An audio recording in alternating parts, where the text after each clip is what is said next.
My father paid my fiancé $50,000 to leave me and marry my cousin instead.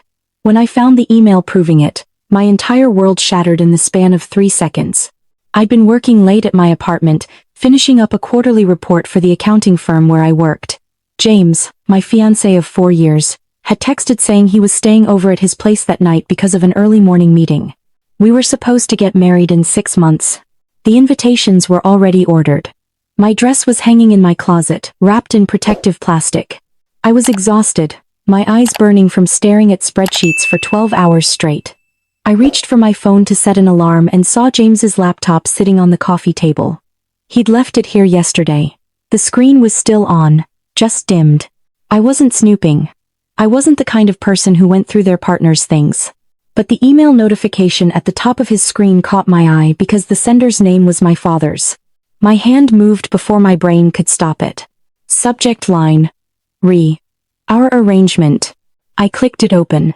My father's words burned into my retinas. James, I've transferred the remaining $25,000 to your account as we discussed. That brings the total to $50,000 as agreed. I know this isn't easy, but Mia can give you the life Sarah simply can't. Her family's connections in the marketing world will advance your career faster than my daughter ever could. Mia's trust fund alone is worth more than Sarah will make in her lifetime. You're making the smart choice. When you break the engagement, keep it clean. Don't mention our conversations. Sarah doesn't need to know about this. She'll move on eventually. She always does what's practical. James's response, sent just 3 hours ago. I understand, Mr. Richardson. I care about Sarah, but you're right about the opportunities with Mia. I'll end things this weekend. Thank you for helping me see clearly. The money will help me start fresh. I read it 3 times. Then 4. Then I lost count. My own father had paid my fiancé to dump me for my cousin. Mia. Beautiful bubbly Mia with her lifestyle Instagram and her trust fund and her family's marketing empire. We'd grown up together, celebrated birthdays together, shared secrets as teenagers. She was at every family holiday, every reunion. She was supposed to be my bridesmaid. The room tilted. I gripped the edge of the couch, trying to breathe through the vice crushing my chest. 4 years. 4 years of building a life with James. 4 years of compromise and planning and dreaming about our future. 4 years of introducing him to my family. Of Sunday dinners at my parents' house where my father would pat James on the back and call him son. All of it was a transaction. All of it had a price tag. I sat there in the dark of my apartment, my laptop forgotten, the quarterly report abandoned. The numbers on my screen blurred into meaningless shapes. I'd spent my whole life being good with numbers, being practical, being responsible. My father had always praised those qualities. Apparently they weren't worth $50,000. The worst part wasn't even the betrayal. The worst part was the voice in my head that sounded exactly like my father saying, "She always does what's practical." He knew I wouldn't fight. He knew I'd accept it quietly, gracefully, the way I'd accepted every other disappointment in my life. The way I'd accepted that Mia was the pretty one, the fun one, the one everyone wanted at their parties. The way I'd accepted being the serious one, the boring one, the one who worked late on Friday nights instead of going out. I looked at my engagement ring.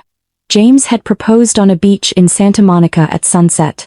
He'd gotten down on one knee and told me I was his best friend, his partner, the person he wanted to grow old with.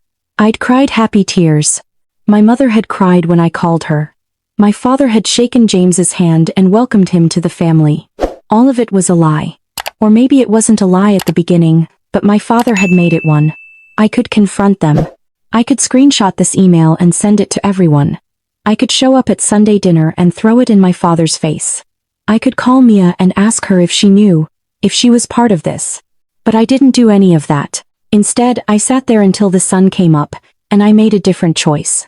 I made the choice that would prove my father wrong about every single thing he thought he knew about me. The next morning, I called in sick to work.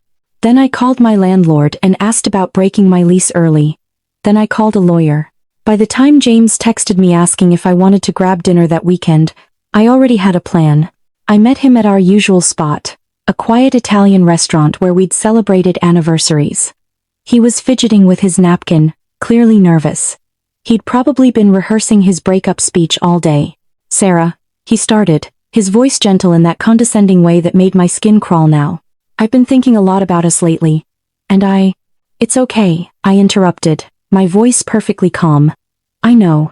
His face went white. You know? I know you're going to end our engagement. I know you've been having doubts. And honestly, James, I've been feeling the same way. The lie came out smooth as silk. I think we've grown apart. We want different things. It's nobody's fault. I watched him process this, saw the relief flood his features, and felt absolutely nothing. You're being so understanding about this, he said, reaching for my hand. I pulled it back. I just want us both to be happy, I said. You should be with someone who fits your ambitions. Someone who can give you the life you want. His eyes flickered with something. Guilt, maybe. Or recognition that I was quoting my father's words back to him without him realizing it. You deserve someone who appreciates you, he said, still trying to play the good guy. Yes, I agreed. I do. I took off my engagement ring and placed it on the table between us. 4 years, reduced to a small circle of metal and stone. Keep it, I said. Sell it. Do whatever you want with it. I left him sitting there, probably relieved at how easy I'd made it, how I'd given him the clean break my father had paid for. I didn't cry until I got home, then I cried for 3 hours straight. The kind of crying that leaves you hollow and raw. I cried for the 4 years I'd wasted. I cried for the father I thought I had. I cried for the cousin I'd trusted. I cried for every family dinner I'd have to endure, every wedding and holiday where I'd have to watch James and Mia together and pretend I didn't know the truth. When I was done crying, I made myself a promise. I would never ever let anyone make me feel worthless again. I would never let my value be determined by someone else's price tag. And I would show my father exactly how wrong he was about what I could achieve. 2 weeks later, I was on a plane to Singapore. I'd accepted a position as senior accountant at a fintech startup that was making waves in the Asian market. The CEO had been trying to recruit me for 6 months, but I'd turned him down because of James, because we were planning a wedding, because I was being practical. Screw practical. I told my mother I was taking a career opportunity abroad. I told my brother I needed a fresh start. I didn't tell anyone about the email. I didn't tell anyone what my father had done. I just left. My father called me the day before my flight. Sarah, this is very sudden. Don't you think you're being impulsive? No, Dad, I said. I think I'm being practical. This is a great opportunity. You always told me to think about my career. But what about James? What about the wedding? James and I broke up. It was mutual. We wanted different things. Silence on the other end. I wondered if he was feeling guilty. I wondered if he even could. Well, he finally said. If you're sure this is what you want. It is. Mia will miss you at family events. My hand tightened on the phone. I'm sure she'll be fine. I hung up before he could say anything else. Singapore was hot, crowded, overwhelming, and absolutely nothing like home. Perfect. I threw myself into work with an intensity that surprised even me. The startup was small but ambitious, building financial technology solutions for underserved markets. The CEO, a sharp woman named Rachel Chen, had built the company from scratch and had no patience for mediocrity. I thrived. Turns out, when you're not spending your energy managing someone else's ego, when you're not making yourself smaller to fit someone else's vision of who you should be, you can accomplish extraordinary things. 6 months in, Rachel promoted me to controller. A year after that, CFO. By year 2, we were preparing for an IPO. I worked 100-hour weeks. I learned Mandarin. I built relationships with investors across 3 continents. I became the kind of person who got on planes without thinking twice, who made decisions worth millions of dollars, who commanded respect in boardrooms full of men twice my age. I also learned to be alone without being lonely. My apartment in Singapore was small but modern, high up in a building with views of the city skyline. I'd furnished it with things I actually liked, not things that matched James's aesthetic. I took up yoga. I joined a book club. I made friends with other expats who didn't know my history, didn't know about the wedding that never happened or the father who'd paid my fiancé to leave. Sometimes I thought about calling my brother and telling him everything. We'd always been close. But every time I reached for my phone, I remembered that he was still there, still part of that world, still having Sunday dinners with my father and Mia and probably James by now. I kept my distance. I sent birthday cards. I answered texts with brief, polite responses. I built a wall between my old life and my new one, and I didn't look back. Until the email from my brother arrived 3 years after I'd left. Sarah, I'm getting married. I know we haven't talked much since you moved, but you're my sister. I can't imagine getting married without you there. The wedding's in Portland in 3 months. Please come. It would mean everything to me and to Emma. We miss you. I stared at that email for a long time. 3 years. 3 years of carefully constructed distance. 3 years of building a life where I didn't have to think about what my father had done, where I didn't have to see Mia and James and pretend everything was fine. But this was Michael. My baby brother, the one who'd called me crying when his first girlfriend dumped him, who I'd helped with his college applications, who'd always believed in me even when I didn't believe in myself. I couldn't miss his wedding. I called him. His face on the video screen was older, more mature, but his smile was the same. You'll come? He asked, hopeful. I'll come, I said. On one condition. Anything. I'm bringing someone. I hadn't planned to say it. But as soon as the words were out, I knew I meant them. Michael's eyes widened. You're seeing someone? Sarah. That's amazing. Of course bring him. Or them. Whoever makes you happy. His name is Daniel, I said. That much was true. There was a Daniel. Daniel Park, CEO of a venture capital firm based in Hong Kong. We'd met at a conference in Tokyo 6 months ago, hit it off over terrible hotel coffee and a shared disdain for corporate buzzwords. We'd been seeing each other when our schedules aligned, which wasn't often, but when we were together, it felt easy. Natural. Nothing like James. Daniel actually listened when I talked about my work. He challenged my ideas in ways that made me sharper, not smaller. He had his own ambitions and didn't need me to sacrifice mine to make room for his. When I called him after talking to Michael, he picked up on the second ring. How do you feel about meeting my family? I asked. Is this the family you haven't spoken to in 3 years? That's the one. Sounds terrifying. I'm in. I should probably mention that my ex-fiancé married my cousin and they'll likely be there. Silence. Then. Okay, now I'm definitely in. This sounds like it'll be the most interesting wedding I've attended all year. You're ridiculous. You like that about me? I did. God help me, I really did. The flight back to Portland felt longer than any flight I'd taken for business. Daniel dozed beside me, his hand loosely holding mine. We'd agreed to keep things low-key, not to make a big deal about our relationship. This wasn't about revenge or proving anything. Except it absolutely was, and we both knew it. Michael picked us up from the airport.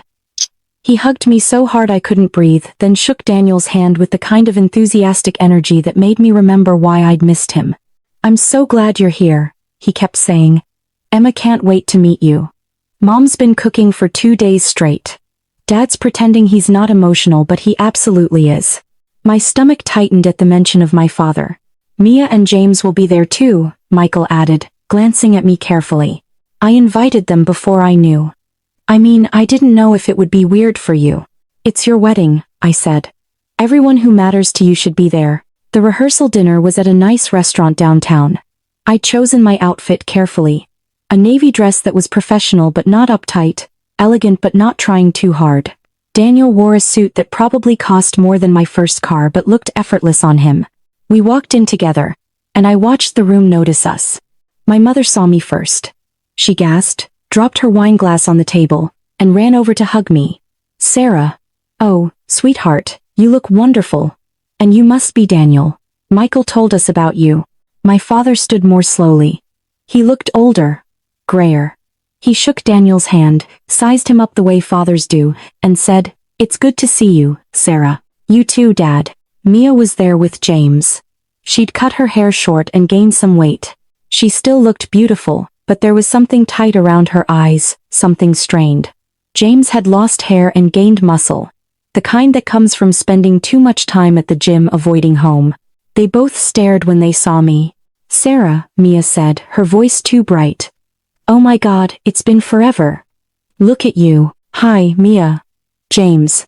James nodded, not quite meeting my eyes. Good to see you. The dinner was exactly as awkward as I'd expected. I sat between Michael and Daniel, answering questions about Singapore, about my job, about how Daniel and I met. My mother kept reaching over to touch my hand, as if making sure I was real. My father was quieter than usual, watching me with an expression I couldn't quite read. Mia kept trying to engage me in conversation, asking about my apartment, my social life, whether I missed Portland. James said almost nothing, just pushed food around his plate and refilled his wine glass too often. So what do you do, Daniel? My father finally asked. I run a venture capital firm, Daniel said easily. We focus on fintech and sustainable technology in the Asia-Pacific region. Venture capital, my father repeated. That's quite lucrative, I imagine. Dad, I said quietly, a warning in my voice. I'm just making conversation, Sarah. It can be, Daniel said, unbothered. But Sarah makes more than I do. Her company went public last year. She's done remarkably well. The table went silent. You went public? My father said, looking at me. Your startup went public? Yes, I said. Last June. We rang the bell at the Singapore exchange. It was a good day. Why didn't you tell us? My mother asked. Because you chose me as trust fund over my potential. Because Dad thought I wasn't worth investing in. Because I built this without any of you, and I needed to prove I could. It was busy, I said instead. Everything happened very fast. Mia's face had gone pale. That's amazing, Sarah. Congratulations. James was staring at his plate like it held the secrets of the universe. My father cleared his throat. Well, that's quite an achievement. Thank you. The conversation moved on, but I felt my father's eyes on me for the rest of the evening. After dinner, when people were mingling over drinks, my father pulled me aside. Sarah, can we talk? Sure, Dad. We stepped out onto the restaurant's patio. It was a clear night, Portland's lights spread out below us. I owe you an apology, he said. I waited. When you left for Singapore, I thought you were running away. I thought you were being impulsive, emotional. I was worried about you. Were you? I was wrong. He continued. About a lot of things. You've built an incredible career. You've made something of yourself that I didn't see coming. No, I agreed. You didn't. James and Mia, he started, then stopped. Things didn't work out the way I'd hoped. How did you hope they'd work out, Dad? He looked at me then, really looked at me. I saw him realize that I knew. Saw the calculation in his eyes as he tried to figure out how much I knew. You saw the emails, he said quietly. I saw them. Sarah, did Mia know? I asked. Did she know you paid him? No. No, she didn't. She thought he chose her on his own. So you didn't just betray me. You manipulated her too. He flinched. I thought I was helping both of you. I thought Mia needed someone stable, and I thought James needed someone who could advance his career. I thought you needed someone who could appreciate you properly, and James wasn't that person. So you decided to play God with all our lives. I made a mistake. You put a price on your daughter, I said, my voice shaking now. $50,000. That's what I was worth to you. Less than Mia's trust fund, less than James's ambition. Just $50,000 to make me go away. That's not what I meant.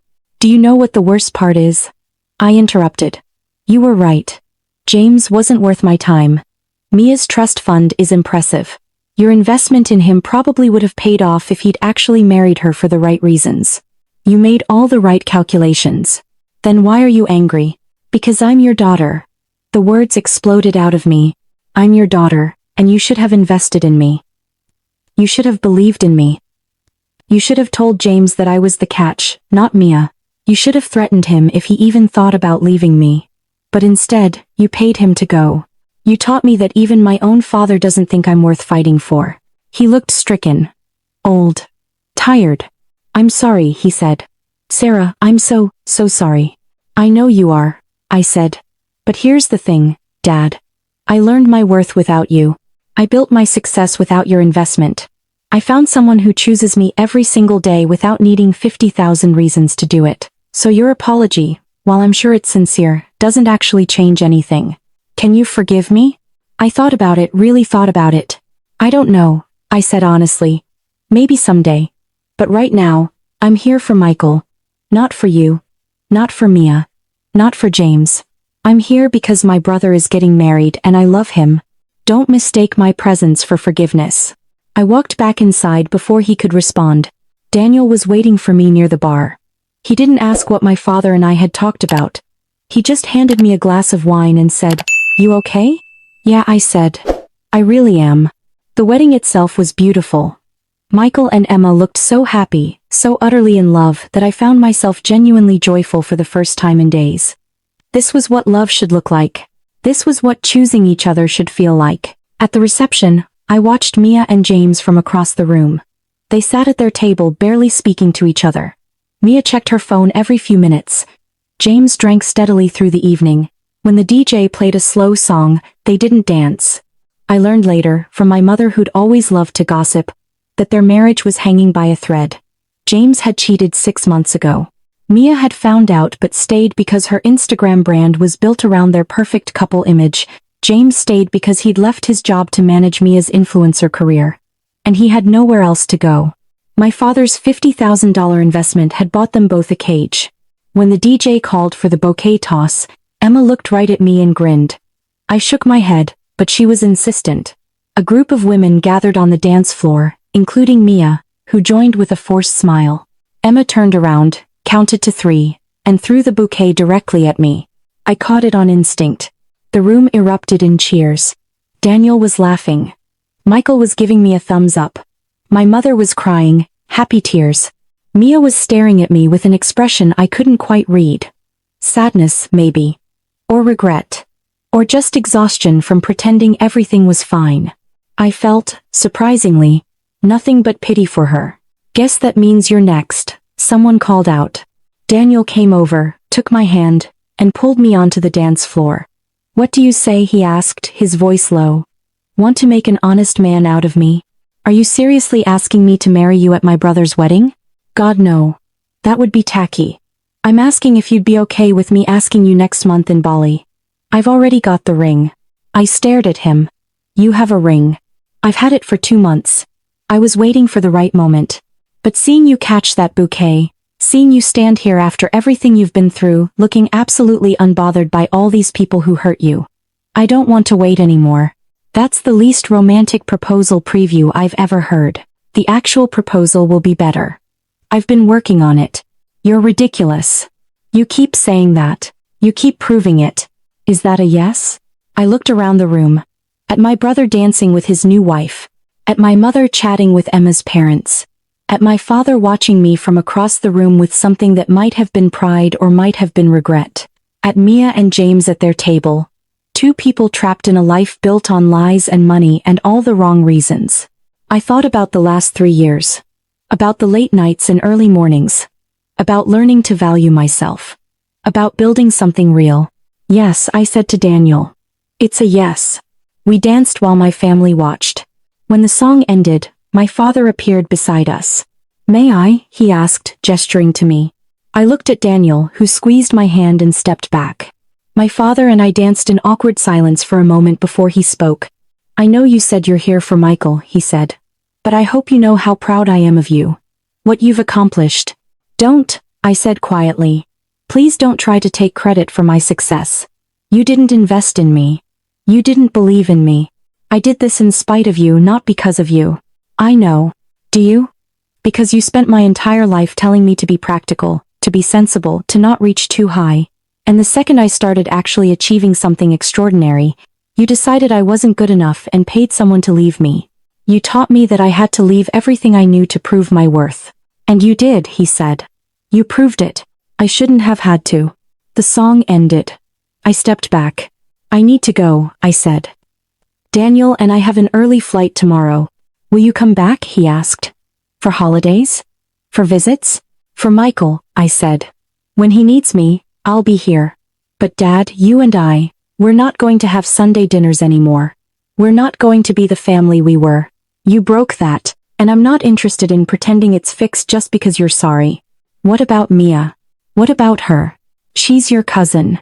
You grew up together. She married the man you paid to leave me. Whether she knew about the money or not, she chose to be with him. She made her choice. I've made mine." I walked away from him, back to Daniel, back to the life I'd built without any of them. My mother caught me before we left, pulling me into a fierce hug. Come back soon, she whispered. Please. I've missed you so much. I will, Mom. I promise. Michael and Emma walked us out. Michael hugged me goodbye and said, I'm really glad you came. And I'm really glad you're happy. Me too, little brother. Me too. On the plane back to Singapore, Daniel held my hand and asked, How do you feel? Lighter, I said. I thought seeing them again would make me angry. Or sad. But mostly I just feel free. No regrets? About leaving? About building my life somewhere else? About saying no to forgiveness? I thought about it. Not even a little bit. Good, he said. Because I have a confession. I didn't just come to your brother's wedding to meet your family. I also came to see if there was anything here worth competing with. And I'm very happy to report that Singapore has everything you need. Including me. I laughed, the kind of genuine laugh I hadn't heard from myself in years. You're absolutely ridiculous. You keep saying that like it's a bad thing. It wasn't. 3 months later, Daniel proposed on a beach in Bali at sunset. He got down on one knee and told me I was his partner, his equal. The person who challenged him to be better every single day. I said yes without hesitation. We got married 6 months after that in a small ceremony in Singapore with 20 people who actually mattered. My mother came. Michael and Emma came. A few close friends from work, from my book club, from the life I'd built. My father sent a card with a check inside. I tore up the check and donated the card to recycling. Mia sent a message on Instagram. Congratulations, Sarah. You look so happy. I read it, thanked her politely, and never responded to another message. James didn't reach out at all. My life now looks nothing like the life I'd planned with James all those years ago. I don't live in Portland. I don't have the house with the white picket fence. I don't have the Sunday dinners with extended family. Instead, I have a partnership built on mutual respect. I have a career that challenges me. I have a life that spans continents and cultures. I have the kind of success that my father couldn't have bought for me even if he'd wanted to. I have worth that nobody can put a price tag on. Sometimes people ask me if I ever forgave my father. The answer is complicated. I don't hate him. I don't wish him ill. But I also don't let him back into the intimate spaces of my life. He gets birthday calls and occasional updates. He doesn't get to walk me down the aisle or meet his grandchildren first or have opinions about my marriage. He made his choice. I made mine. And my choice was to stop letting other people define my value. My choice was to build a life so full and rich and successful that betrayal became irrelevant. My choice was to prove that the best revenge isn't anger or confrontation or making them pay. The best revenge is building something so beautiful that you forget you ever needed revenge at all. When I look back now at that night when I found the email, at the moment when my world shattered, I can finally see it clearly. My father didn't destroy my life. He just showed me that the life I was living was too small for who I was meant to become. In the end, that $50,000 was the best investment he never meant to make, because it bought me something he never anticipated. It bought me freedom.